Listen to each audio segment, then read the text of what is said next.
आज एक साल बाद हम सब फिर एकत्र होकर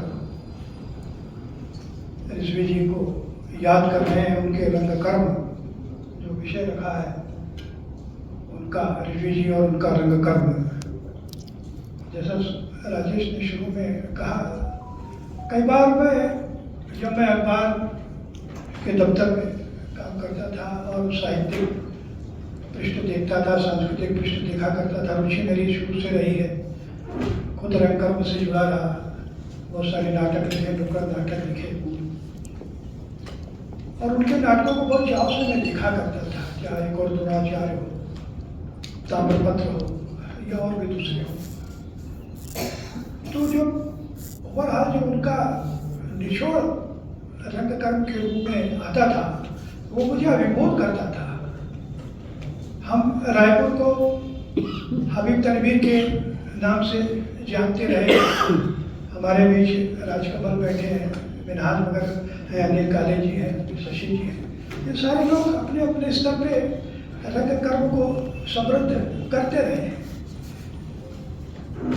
लेकिन जहाँ तक ऋषि जी की बात है, उनको मैंने हमेशा एक रंग साधक के रूप में देखा है।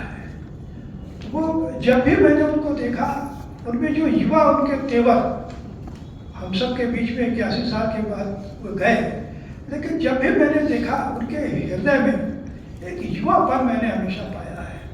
वो हर समय मुझे फिट दिखाई दिए और रंग कर्म को लेकर के कई बार रहता है विचारधारा का संकट आ जाता है कि ये उस खास विचारधारा का आदमी है और उस विचारधारा के तहत रंग कर्म कर रहा है। लेकिन मैंने देखा ऋषि जी के साथ ये कोई ऐसा बंधन नहीं था। वो ये देखते थे कि जो नाटक मैं चयनित कर रहा हूँ, चाहे शंकर शेष का नाटक हो, बादल सरकार का हो, या कोई भी नाटक है, उसमें विचारधारा से महत्वपूर्ण बात ये देखते थे कि लोक मंगल या लोक कल्याण की बातें कितनी है, मैसेज क्या जा रहा है उसका। तो उनके नाटकों का प्रधान लक्ष्य होता था कि हम जो नाटक करेंगे उसका मैसेज समाज में कैसा जाएगा, रचनात्मक जाएगा या अलगाववादी जाएगा।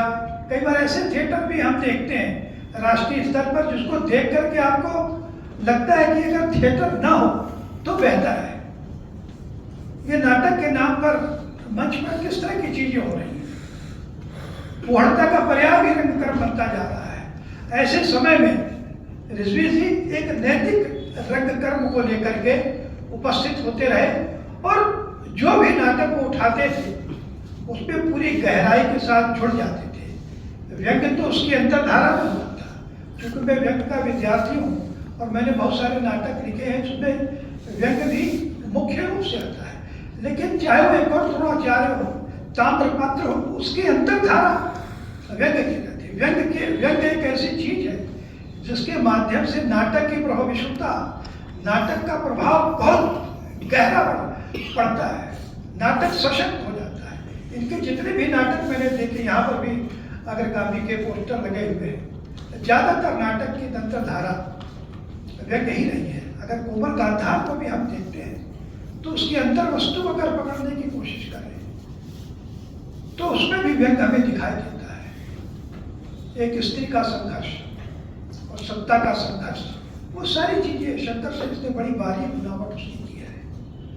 तो ऋषि जी उसी तरह के नाटकों को उठाते थे और मुझे कहने में कोई संकोच नहीं है। मैंने हबीब तनवीर का शायद शुरू में नाम लिया। हबीब तनवीर और मोनिका तनवीर की जोड़ी रंग कर्म को समर्पित थी। उसी तरह से जब भी मैं रायपुर में ऋषि जी को देखता था और नूतन ऋषि को देखता था तो मुझे लगता था कि हमारे क्षेत्र के हबीब तनवीर वाली परंपरा को आगे बढ़ा रहे हैं। और ये दोनों की ऐसी अच्छी जोड़ी, रंग कर्म को समर्पित जोड़ी दुर्लभ है मित्रों। हमारे बहुत सारे मित्र यहाँ रंगकर्मी बैठे हुए हैं। ऐसा उदाहरण दिखता है कि पति के साथ पत्नी कंधे से कंधा मिला करके चल रही है और रंग कर्म कर रही है। और सबसे बड़ी बात जो आज मैं रेखांकित यहाँ करना चाहता हूँ कि उनके जाने के बाद भी उनकी आत्मा की शांति के लिए नूतन रिजवी ने अपने जीवन को अग्रगामी को आगे बढ़ाने के लिए होम कर दिया।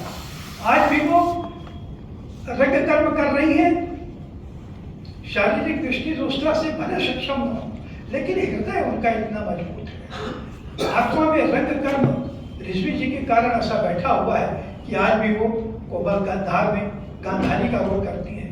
अभी मुझे पता चला, शुक्ला ने बताया, सिखाने के और द्रोणाचार्य की भी तैयारी हो रही है। इसका मतलब यह है कि जो स्वप्न यदि रिजवी जी देखते रहे हैं और जिस स्वप्न को देखते हुए वे चले गए, राजेश ने बताया, हम सब जानते हैं 60 साल की उम्र कम नहीं होती रंग कर्म की। 60 साल में तो व्यक्ति बूढ़ा होकर के बहुत सारे लोग ऊपर चले जाते हैं, लेकिन उनकी जिजीविषा देखिए कि 60 साल तक वो लगातार करते रहे। और आज अगर हमारे बीच रहते तो कोई न कोई नया नाटक उठा करके करते रहते। उनकी योजना भी थी, कई बार हम लोग काफी हाउस में बैठते थे, बातें होती थी। अगर बीच में अंतराल भी आया है, कोई नाट्य प्रस्तुति उनकी नहीं है, तो भी कहीं बैठते थे तो लगातार रंग कर्म की बात होती थी, नाटक की बात होती थी। मैं पूरे परिवार को जब देखता हूँ, नाम लिया बच्चों का, सौम्या का, समीर का, सौरभ का, उनमें जो संस्कार दिखाई देते हैं वो अनायास नहीं आ रहे, वो रंग कर्म के संस्कार है जो रिजवी के माध्यम से उनमें स्थानांतरित हुए। मुझे पूरी उम्मीद है कि जो रंग कर्म की परंपरा अग्रगामी के माध्यम से वे हम सबके बीच छोड़ गए हैं। मुझे लगता है, पहले मुझे थोड़ा सा डर लग रहा था कि पिछले साल भी सोच रहा था पता नहीं अग्रगामी का क्या होगा, ये संस्था आगे सर्वाइव कर पाएगी कि नहीं। लेकिन जिस तरह से पूरा परिवार एकजुट होकर के अपने पिता की स्मृति को कायजयी बनाने में लगा हुआ है, मुझे लगता है आने वाले समय में इस अग्रगामी के माध्यम से और अच्छे नाटक आएंगे। और मेरी पिछले साल भी शायद मैंने बात कही थी कि उनके हम इतिहास में कई बार पुनर्पाठ करते हैं, इतिहास को मुड़ मुड़ करके देखते हैं, तो उनके सारे अवदान को एक बार फिर रिवाइव करने की जरूरत है। उनके नाटक को फिर हमें फिर से पुनर्जीवित करना है और नई तकनीक के साथ। और अब इस बार हम सारा नाटक, उनके जितने भी नाटक हों, उसकी वीडियोग्राफी होनी चाहिए। एकदम ऐसा लगना चाहिए कि हम कोई फिल्म शूट कर रहे हैं, ताकि आने वाले समय में हम और रिजवी जी को और बेहतर बड़े कैनवास पे देख सकें। अभी हमारे और भी वक्ता हैं, वो सब कहेंगे।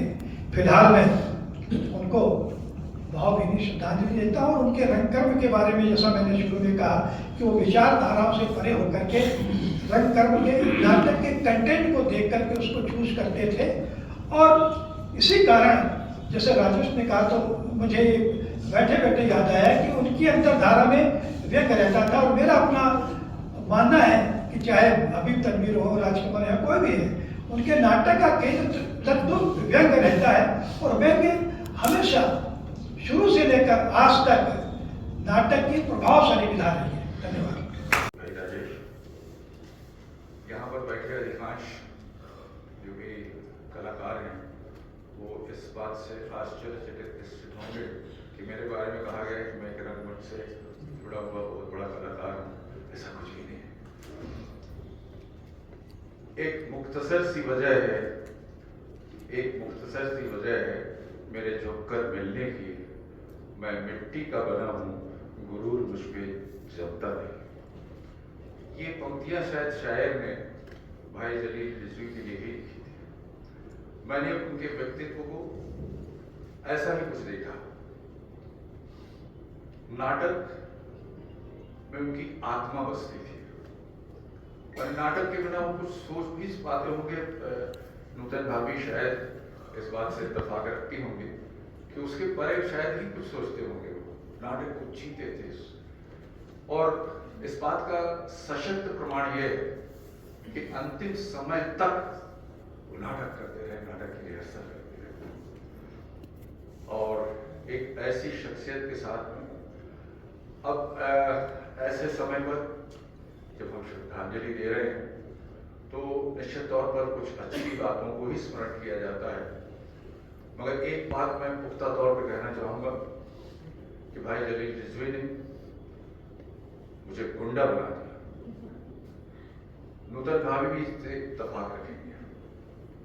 तो आप पूछेंगे ये समय नहीं है इस तरह की बातें करने का। ताम्रपत्र में मैं गुड्डे का रोल कर रहा था, उनके साथ में काम करने का अवसर मिला। मैंने देखा कि अमूमन जो एक निर्देशक होते हैं उनका व्यवहार और भाई जलील रिजवी का व्यवहार बड़ा अलग किस्म का था।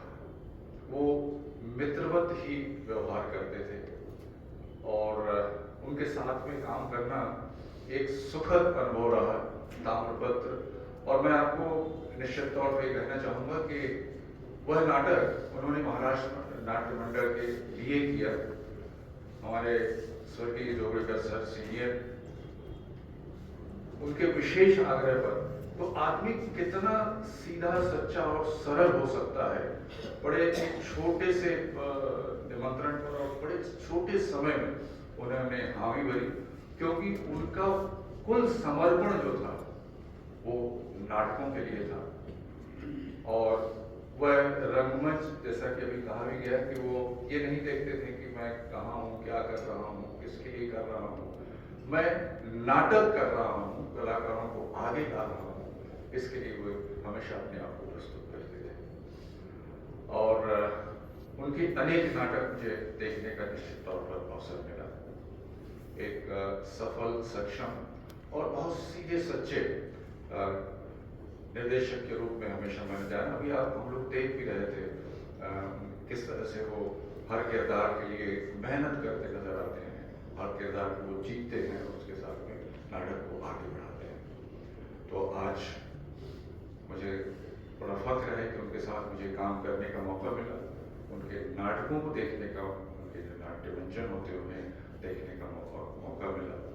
और जिस तरह से इनका परिवार समर्पित है, यह एक मिसाल है हम सब के लिए कि किस तरह से एक परिवार एक संस्था को आगे बढ़ाता है, नाटकों के प्रति अपने समर्पण का भाव समाज में दिखाता है।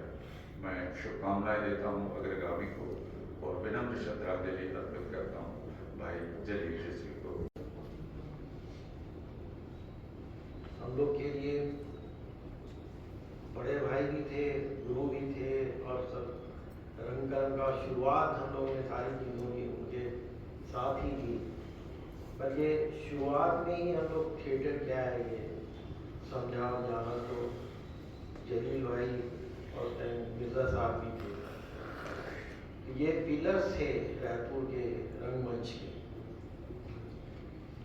एक बात मैं ये कहना चाहूँगा कि अक्सर होता है कि कोई बहुत बड़ा कलाकार होता है, बहुत बड़ा लेखक होता है, बहुत बड़ा कवि होता है, बहुत बड़ा वकील, डॉक्टर, वो हो सकता है अपने पेशे, अपने काम से, लेकिन सबसे बड़ा सवाल ये होता है कि इंसान के रूप में वो कैसा है। तो जलील भाई जितने बड़े कलाकार थे उससे भी कहीं बेहतर वो इंसान थे। लोगों से जिस तरह से मिलते थे, हमसे बहुत सीनियर थे, हम तो उनके सामने कुछ भी नहीं जानते थे, लेकिन कभी एहसास नहीं होने देते थे। वो जो शशि भाई ने जो गुरूर वाली बात की ना, उनके अंदर कोई गुरूर नहीं था कि मैं बहुत बड़ा कलाकार हूँ। कलाकार वहीं खत्म हो जाता है जब कोई कलाकार सोचता है कि मैं बहुत बड़ा कलाकार हूँ। उनके अंदर ऐसा बिल्कुल नहीं था। लेकिन उनसे बात करते हुए इतनी दिलचस्पी थिएटर में पैदा होती थी, इतने बेहतरीन तरीके से बात करते थे कि वो सुनकर ही करता। हम लोग तो उससे ज़्यादा कॉफी हाउस में बैठा करते थे उनके साथ, एक लंबा दौर था। और वहीं से ये भी हुआ कि जब वो तुगलक की रिहर्सल करा रहे थे, और तुगलक अपने ज़माने में मतलब राष्ट्रीय स्तर पे तो गिरीश कार्नाड का बहुत मशहूर नाटक है जो इंग्लिश लिटरेचर में भी पढ़ाया जाता है, उसका ट्रांसलेशन भी हुआ, इब्राहिम बहुत ही मशहूर था। और वो जलील भाई उसको करवा रहे थे। हम लोग कॉफी हाउस से किसी ने बताया, उस वक्त कॉफी हाउस में एक ऐसा होता था कि बहुत रंगकर्मियों का, कलाकारों का, लेखकों का, पत्रकारों का एक जगह होती थी। मतलब एक तरह के मिडिल क्लास इंटेलेक्चुअल का वो हब हुआ करता है, जैसे कैलकाटा का हुआ है कि वहाँ सारे लोग, तो वो बड़े अच्छी बहस मोबाइल से बातचीत होती थी, ऐसी इस तरह की चीज़ें नहीं होती थी। वो एक तरह का अड्डा होता था, मीटिंग पॉइंट की तरह होता था। तो वहाँ पर से इधर ये किताब की दुकान हुआ करती थी, वो मुकुल दुबे थे बाहर, जो बड़ी साहित्यिक किताबें, कॉफी हाउस अगर पुराना लोग जो जानते होंगे बाहर में, वो रायपुर में बड़ी साहित्यिक किताबें, मुकुल दुबे थे वहाँ, वो सब पुस्तक, शायद क्या नाम था उसका, भूल रहा हूँ उस किताब दुकान का, हाँ रायपुर बूटी। तो वो वहाँ से सारी लिटरेरी किताबों का एक बहुत बेहतरीन होता था, इंग्लिश की, हिंदी की किताबें पढ़ने लिखने वाले। और वो कॉफ़ी हाउस भी ऐसा था कि उस ज़माने के उस कॉफ़ी हाउस के बाहर एक बुक स्टॉल भी होती थी, जहाँ मैगजीन है, किताबें हैं, आपको चीज़ें मिल जाती थी। तो वहाँ से क्या होता है, हम लोग बैठे थे, देखने किसी ने बताया, हम लोग कभी कॉलेज के फर्स्ट ईयर में थे, तो ये बताया गया कि वहाँ तुगलक की रिहर्सल हो रही नाटक की, उसमें बड़ी टीम है क्योंकि 70-80 कलाकार थे। तुगलक को करवाने की हिम्मत होना या उसके बारे में कराने सोचना, इतनी बड़ी कास्टिंग का इतना खर्चीला नाटक है वो। तो वो रिहर्सल चल रही थी, तो हम लोग को पता चला, हम लोग गए वहाँ, तब तो बिल्कुल ABCD भी नहीं जानते थे रंगमंच। तो वो पहली बार देखे, जलील भाई तुगलक का रोल करते रहते थे, हम लोग ने छोटा मोटा उसमें कई लंबी रिहर्सल चली और वो सब हुआ, उसमें बहुत कुछ सीखा। आनंद वर्मा सर थे उसमें, और उसको डायरेक्ट करते थे हरि नायडू। अब तो शायद नई पीढ़ी नायडू साहब का नाम नहीं जानेगी, वो भी बड़े मोहब्बत से, प्यार से समझा के, हम लोग नए लोगों को ना आता नहीं था तो अरे बाबा ऐसा कर, इतने प्यार से समझाते थे वो कि वो आपको रिहर्सल करने का एक अलग ही अंदाज था।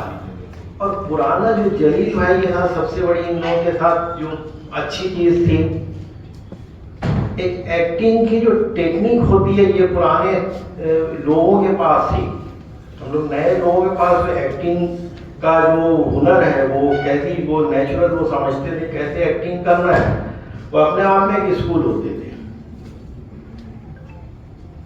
तो बहरहाल वो जब रिहर्सल चल रही थी तो हरि नायडू कराते थे, और वहाँ पर एक खेर साहब थे जो ब्लू स्पॉट, पहले ब्लू स्पॉट भी होता था वहाँ पर, तो मतलब वो चमनलाल खेर साहब, वो भी बड़े रंगकर्मियों के मददगार होते थे। उनके टेरेस पे रिहर्सल होती थी, तो वो बहुत अच्छी, मतलब बेहतरीन चाय पिलाते थे हम लोग को, उस चाय का मजा आज भी याद है। तो मतलब उनकी वो पूरा रंगकर्मियों को दे देते थे रिहर्सल की। अभी तो हम लोग ढूंढते कहाँ रिहर्सल, और वो बेचारे बैठे रहते थे सब। तो यहाँ वो बहुत लंबी रिहर्सल चली, और उसका नायडू साहब का इरादा था कि तुगलक का मंचन सुभाष स्टेडियम में करेंगे, ऐसा बोलते थे। पूरे हाथी घोड़ों के साथ में ओपन में पूरा किया जाएगा। फिर एक उसी वो वक्त एक मिन्हाज आर्किटेक्ट थे, मतलब मैं तो मिन्हाज लिखता हूँ, मिन्हाज से, तो वो उन्होंने उस आर्किटेक्ट से पूरा उसका सेट डिजाइन करवाया था, जलील भाई ने बनवाया था कि कैसा बनेगा, काफी बड़ा वो था। तो बहरहाल वो जिस वजह से भी हुआ, वो आगे उसका मंचन नहीं हुआ, लेकिन वो मैं समझता हूँ जलील भाई की एक वो सही ये भी हो सकता है कि वो एक सही श्रद्धांजलि ये भी होगी कि कोई थिएटर ग्रुप उस नाटक को करे। हालांकि काफी मुश्किल, और वो हर तरह से एक्टिंग के लेवल से लेके बहुत चैलेंजिंग है, क्योंकि उस कैरेक्टर को समझना और वैसा करना, दोनों चीजें हैं। तो वो सब चीजें थी। फिर एक गिरीश भाई ने भी एक बात उठाई रंगमंच की विचारधारा वाली बात कि वो किसी विचारधारा वाले रंगमंच से नहीं जुड़े थे, तो मैं समझता हूं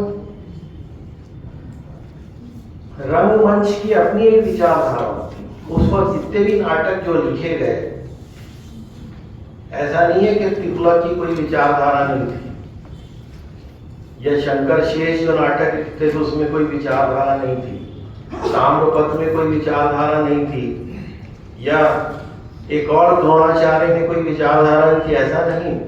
हमेशा से, सदियों से, कालिदास के समय से लेके आज तक आधे अधूरे अगर आप देखेंगे तो वो हर नाटक समाज की किसी बड़ी विडंबना पे लिखा गया है, और रंगकर्मी तो हमेशा एक विपक्ष की भूमिका में रहे हैं। हमेशा वो सत्ता के विरोध में ही रहे हैं रंगकर्मी। सत्ता का गुणगान करने का काम कभी रंगकर्मी ने नहीं किया। तो तुगलक भी अगर आप देखेंगे तो एक ऐसे सन की बादशाह की वो थी जो इसकी सनक जो है वो सत्ता के गुरूर और अहंकार में क्या करता है आदमी, किस तरह का, वो चीज की कहानी थी। ताम्रपत्र भी अपने आप में दूसरी तरह की चीज थी। अगर आप सारा देखें, फिर शंकर शेष के भी नाटक अगर बाढ़ देखें तो जातिवाद पे लिखा हुआ, उससे बड़ा पावरफुल कास्टिज्म पे लिखा हुआ है, इशू बेस्ड नाटक थे वो। तो मुझे नहीं लगता कि कोई चीज, मानवीयता सबसे बड़ी विचारधारा होती है और वही बांधती है।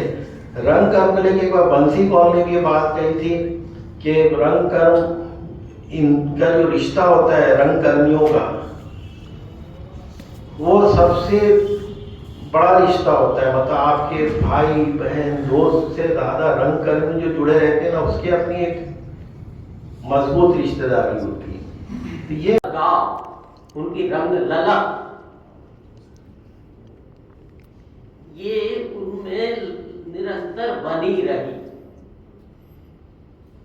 वो रंगमंच की जो रंग संसार है या रंगमंच की चमक है, उसमें हमेशा झलकते रहे, ऐसा मेरा मानना है। जानकारियों का बहुत बड़ा जखीरा उनके पास था। समूचे छत्तीसगढ़ की संस्थाओं की जानकारी, कहाँ कहाँ कैसा थिएटर होता रहा, अभी लगभग कैसा हो रहा है, क्या हो रहा है, इसका एक बड़ा पिटारा भी उनके पास रहा। वो मीनार ने कहा कि वो जितने अच्छे रंगकर्मी थे उतने ही अच्छे इंसान थे, ये मैं मानता हूँ। बहुत ही सहजता भरे, बहुत मिलनसार, और युवाओं से लेकर बुजुर्ग पीढ़ी तक सबके साथ उनके रिश्ते और घने रिश्ते, कहीं भी घुल मिल जाना। एक आदमी जिसको कहीं से कोई हुरूर की बात हुई, कोई अहंकार नहीं, काम करना, ये काम करना ये महत्वपूर्ण है। ये हमारे अगर हमारे जहन में ये बात है कि मुझे काम करना, मुझे उससे कुछ हासिल हो चाहे ना हो, लेकिन उसमें डूबे रहना, तो ये रंग में डूबे हुए व्यक्ति जलील भाई हमारे एक बहुत बेहतरीन अभिनेता थे, जिसका जिक्र जरा कम होता है। निर्देशक तो थे ही, हम तमाम नाटकों के नाम गिना सकते हैं, लेकिन बेहतरीन अभिनेता। और जब बीच में एक समय बहुत अंतराल हो गया था, कुछ कर नहीं रहे थे, ज़्यादा पुरानी स्कूल में कुछ काम करते थे, और तब मेरी कभी बहुत सी मुलाकातें हुई, टूटन जी से भी हुई। तो मैंने कहा कि आप मेरे साथ नाटकों में काम करो, आप मेरे कविता मंचन में काम कीजिए। उनको बनाया और वो मान गए सहजता से, और उन्होंने मेरे साथ कविता के विषय, कविता के विषय तो बहुत तरह की बात में बहुत सी कविताओं में काम किया। मैंने बाबू नेहरूदा, बेर्टोल्ट ब्रेस्ट की कविताओं में, मिरोस्लाव होलुक की कविता में, W.S. रेंड्रा की कविता में, फैज अहमद फैज, अगे, शमशेर बहादुर से, तमाम कवियों की कविताओं में उन्होंने काम किया, नूतन जी ने भी किया, अद्भुत काम किया। उनकी स्पीच की बात हम नहीं करते हैं, वो वाचिकता के धनी थे। वो हमने सबने जो बात करते थे वो तो करते ही थे, लेकिन जो वाचिकता का कमाल था, जो हम थिएटर में करते हैं, हम स्पीच की बात करते हैं, हम pitch, volume, timber, projection, power, pause, तमाम चीजों की बात करते हैं। ये बहुत भला की खूबी थी उनकी, और वो मैंने देखी कविताओं के मंचन के दौरान और गहरे महसूस की। कविता जैसे एकदम कम्युनिकेट होके, तरल होके, पारदर्शी होके लोगों के दिलों तक प्रवेश कर गई, तो ये वाचिकता की भी बड़ी खूबी थी। और इस पर मुझे लगता है कि उनको और बहुत सा काम करना चाहिए था, जो हो नहीं पाया। मैं बहुत गहरे हमारे बीच मित्रवत संबंध भी रहे, अग्रज थे मेरे, लेकिन कभी उन्होंने महसूस नहीं होने दिया। और मैं जब प्ले डायरेक्ट कर रहा था तो उन्होंने अपने निर्देशक वाला चोला उतार दिया था और एक सहज अभिनेता की तरह मेरे सामने आए, जिसमें निर्देशक की बात का 100% पालन कर रहे थे और समय के पहले हाजिर होते थे। हमारी नई पीढ़ी के कई लोग कुछ बाद में आए, लेकिन वो समय के पहले हाजिर होते थे। इसके अलावा उन्होंने कहा और क्या काम करना है, बैक स्टेज का काम अपने मन से करने लगे, पहले से आके बैठ गए। नूतन जी भी आ गई, संस्कृति विभाग का ओपन स्टेज था, बहुत सारा कुछ लगाना था, पर्दे वर्दे, सेट वेट, वो पूरा काम में जुट गए। तो आप देखिए कि ये डिवोशन है, ये बहुत कम लोगों में होता है। और वहां वो कोई जिक्र नहीं कर रहे हैं कि मैं इतने साल से काम कर रहा हूं तो मैं ऐसा है ऐसा, कोई कुछ नहीं, बल्कि एक पंक्ति, जो 2 पंक्तियां थी रेंडरा की कविता में, छोटा सा भी रोल किया उन्होंने, मुश्किल से 2 मिनट का रोल भी किया, बड़े कुछ में तो थे ही, लेकिन छोटा सा भी रोल किया। और मैं सहमत नहीं हो पा रहा था, मैंने कहा कि ऐसे इस कविता को इस तरह नहीं बोला जाना चाहिए, इसका अर्थ बदल रहा है। तो उन्होंने उसकी तैयारी की बाकायदा, और जो मैं जैसा चाहता था वैसे उस पंक्ति को बोला। तो ये कमाल की बात थी। और मैं एक बात और बहुत जरूरी बात है, हम नाट्यशास्त्र की भी बात करते हैं और 2 तरह की धर्मिताओं का उल्लेख भी करते हैं, नाट्य धर्मी और लोक धर्मी की बात करते हैं। लोक धर्मी प्रवृत्ति के नाटक सबसे ज्यादा उन्होंने किए, यानी जिसको हम कहते हैं, एक तरह से कह लें कि यथार्थवादी नाटक, इस पे उनकी पकड़ बहुत मजबूत थी। तो जितने रियलिस्टिक पैटर्न के नाटक हैं, उस तरह के नाटक देखिए आप, वो सबसे ज्यादा शीर्षक के बोले हैं। हालांकि नागमंडल और दूसरे भी किए, नागमंडल के भी बहुत से हिस्से उसके रियलिस्टिक किस्म के हैं, लेकिन थोड़ा सा स्टाइलाइजेशन भी है।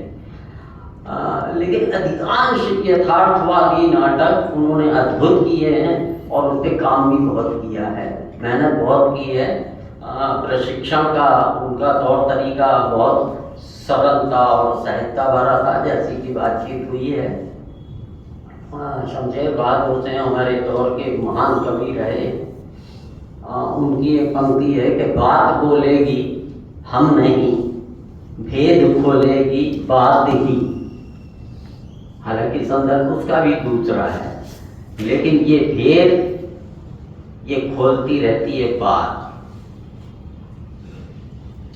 यानी मैं नहीं बोलता हूं, मेरा काम बोलते रहता है।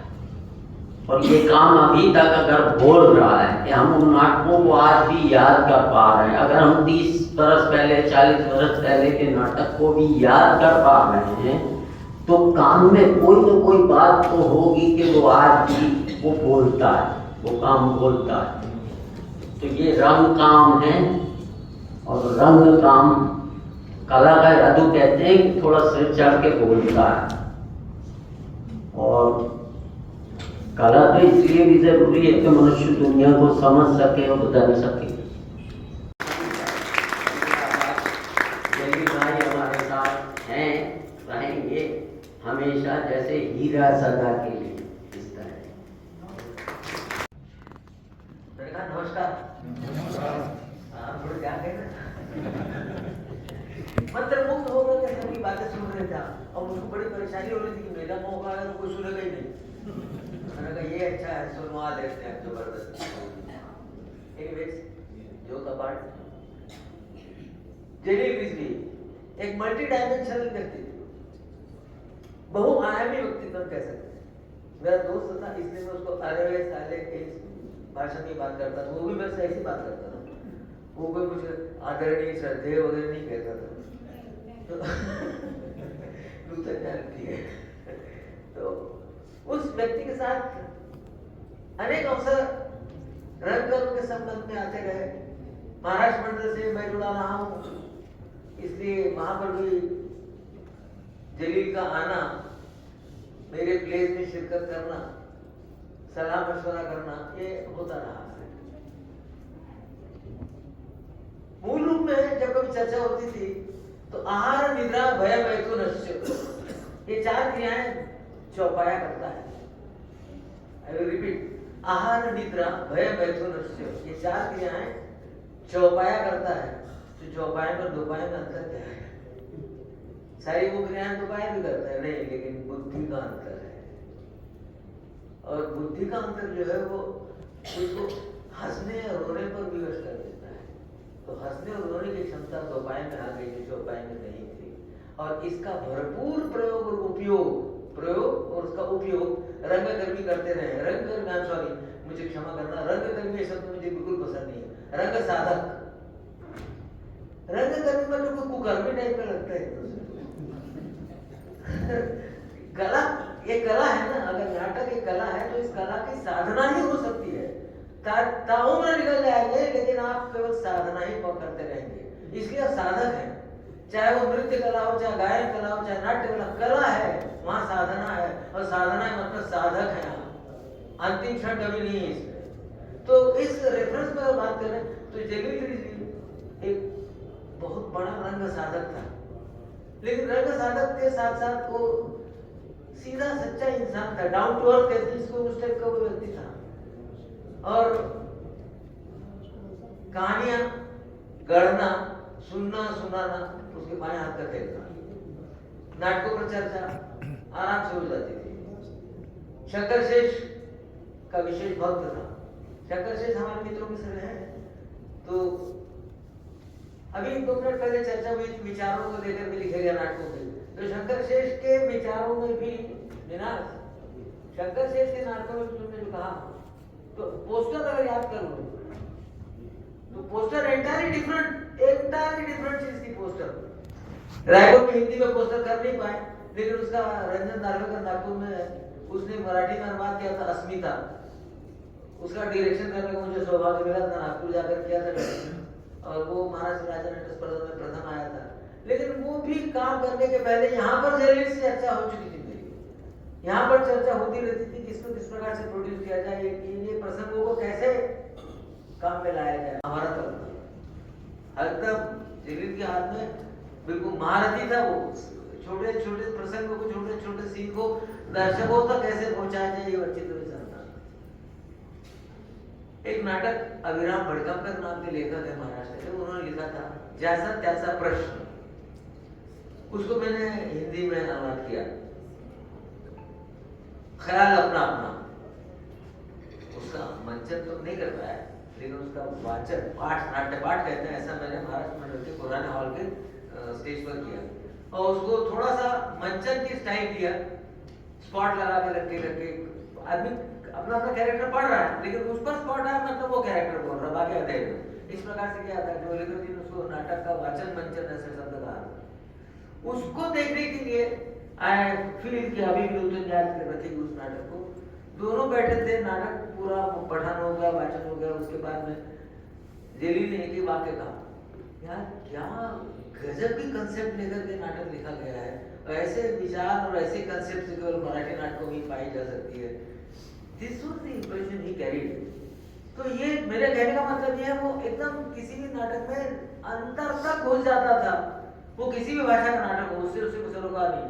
नाटक है, नाटक का कथ्य क्या है, वो कथ्य कहाँ तक सत्य हो सकता है, इस पर उसके विचार होते हैं। और ये बेचारे हमारी दोस्ती कायम रखते थे। दोस्ती का सवाल ऐसा है कि हम लोग चाइल्डहुड के फ्रेंड्स हैं, बल्लू रिजवी, जेली रिजवी, बल्लू तो रहा नहीं अब, तो ए भाव क्या कर रहा है रे, यहाँ से वो बात करना स्टार्ट करता, उसकी सभ्यता यहीं से चली जाती थी। और फिर उसका जवाब में जो देता था वो डॉट डॉट डॉट, अभी आपको नहीं बताऊंगा। इसलिए शायद थोड़ा सा भावनिक धरातल पर मैं अपने आप को एक्सप्रेस नहीं कर पा रहा हूँ, लेकिन हाँ आज के दिन पर देखिए अचानक सारी चीजें छूट गई, टूट गई, कोई रंजन करने कुछ नहीं सिवाय जेलील के, और जेलील को मेरी विनम्र श्रद्धांजलि। हम ऐसे उसे याद करते रहेंगे, लेकिन उसके द्वारा अगर कोई काम अधूरा छूट गया हो तो जिनमें ताकत है उन्हें कर लेनी चाहिए। आई एम नाउ ओवर, अब मुझे पर्दे डायरेक्टर का काम, कभी कभी बहुत मजेदार बात आती है, उसके साथ जब चर्चा हुई थी तो एक बहस हो गई थी, तो बोले डायरेक्टर, मैंने कहा देख डायरेक्टर उसी समय तो होता है जब तक कि पर्दा नहीं उठा है, जब पर्दा उठ गया उसके बाद डायरेक्टर खत्म, क्योंकि पूरा पूरा काम अभिनेताओं का है, डायरेक्टर क्या करेगा उसमें। अभिनेता को आपने सिखाया था, लेकिन वो अभिनेता को झूठ पटाख कर रहा है, बदनाम डायरेक्टर। डायरेक्टर का पर्दा उठते तक डायरेक्टर है, उसके बाद डायरेक्शन खत्म, डायरेक्टर खत्म, उसके बाद जो कुछ भी है वो प्रस्तुत करता है। ये बात काफी अरसे से मैं महसूस करते आ रहा हूँ, और अब ज्यादा महसूस कर रहा हूँ। जेलील की यादों में और भी ज्यादा डूबने की इच्छा है। चलिए, थैंक यू वेरी मच। मेरी विनम्र श्रद्धांजलि।